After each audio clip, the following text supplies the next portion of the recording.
active and inactive relationships. What is active and inactive relationships? So as you can see on the left, so this is a screenshot from the model. Okay, what is being showed in the screenshot is there is a series table and there is a dates table. Okay, and if you see there are two joins. Okay, one join is dark line, the other join is dotted line. Okay, so the same thing I'm trying to read here. The one with the dark line is called active relationship, right? And the one with dotted line is called inactive relationship.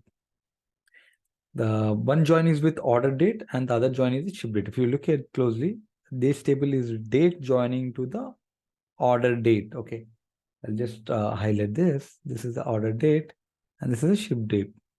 So here is the date key from the dates table, but there are two dates here in the sales table. So one join is, the dark line is joining to the order date and the dotted line is joining to the ship date. So we have made two joins again with the same one key, right? So by default, Power BI will only allow one active connection between tables.